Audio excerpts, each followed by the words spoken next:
And this is big news coming in on the NIA lunch on terror funding. Trouble in store for Pak Dalal, Mirwaiz, Umar, Farooq. Times Now has accessed NIA's line of questioning. The NIA is set to ask the Mirwaiz the source of funding for expensive equipment like the Tower of Treachery antenna, which was exposed by Times Now.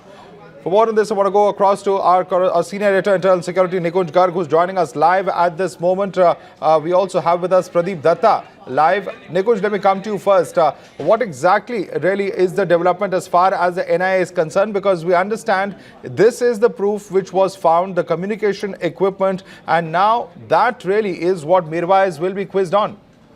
Well, Madhav, the point is that Mirwaiz had issued a lengthy clarification. On the back of that clarification about the equipment being found at his residence, I asked the National Investigation Agency officials that Mirwaiz says that this is a 2 MB lease line and he has taken it in the routine course of internet connectivity that is required by him for proffering his religious teachings. The National Investigation Agency says that it is certainly not a regular internet connectivity as far as they are concerned, and they say that if it is a 2 MB lease line, of whatever internet connectivity it is, why can't Mirwaiz come to Delhi, or why can't Mirwaiz face NIA and explain to them what are the contours of this entire equipment? The National Investigation Agency's claim is that this is a vendor-to-vendor sale equipment. It is extremely high-end and sophisticated. Also is a costly piece of equipment. They want to know the source of funding. They say that clearly this is in violation of most of the norms that are there in place across the country regarding internet telephony equipment and internet telephony connectivity.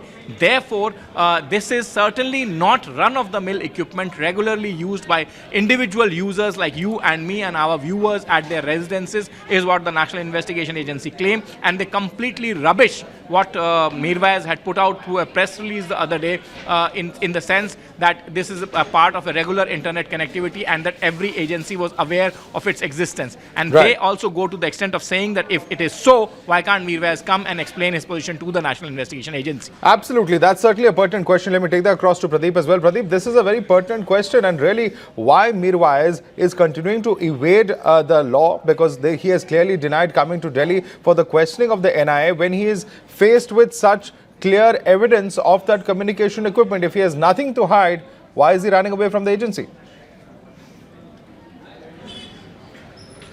Madhav, you're absolutely right. In fact, Mirwaiz Umar Farooq is not above law, and he has to, in fact, answer to the questions by NIA.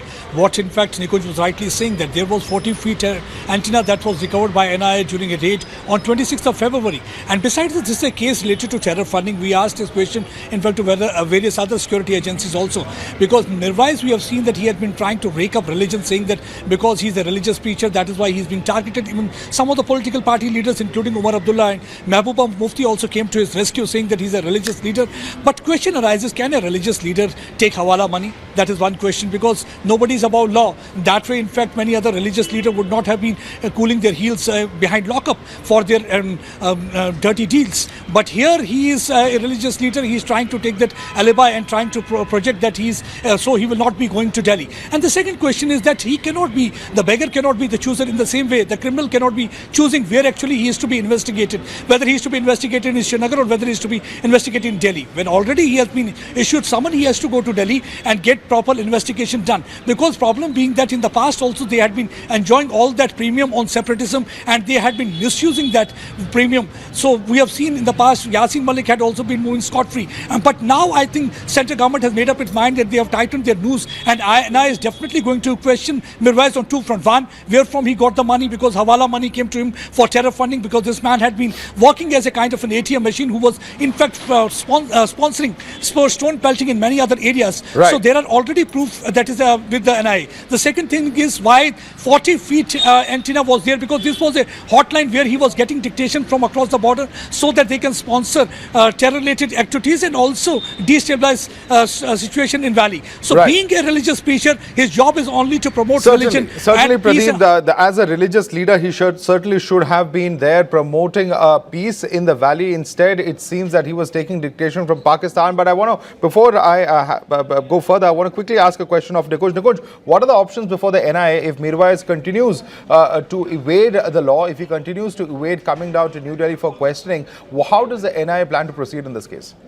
Well, Madhav, the fact is the options are similar as available in case of any individual accused. If Mirwaiz, despite being served repeated summons by an investigating agency under the mandate to investigate the case, refuses to join the probe, he would have to be arrested at some point of time, because that questioning has to be completed. Unless the questioning is completed, the case cannot move forward. A charge sheet cannot be filed in the case. And this is recovery of personal property in Mirwaiz's residence. Who, if not Mirwaiz, who else will answer for these questions? So this is, NIA has already offered him foolproof security. He can come and record his statement and will be given the kind of security he wants. But he will have to answer questions about this internet telephony connectivity, source of fund, purchase, source of purchase, and installation, the individuals responsible and people who carried out the installation of this equipment at his residence. All that he will have to yield necessarily to the National Investigation Agency. There is no choice available in that. All right, Nikunj as well as Pradeep, thanks so much for joining us with those updates there.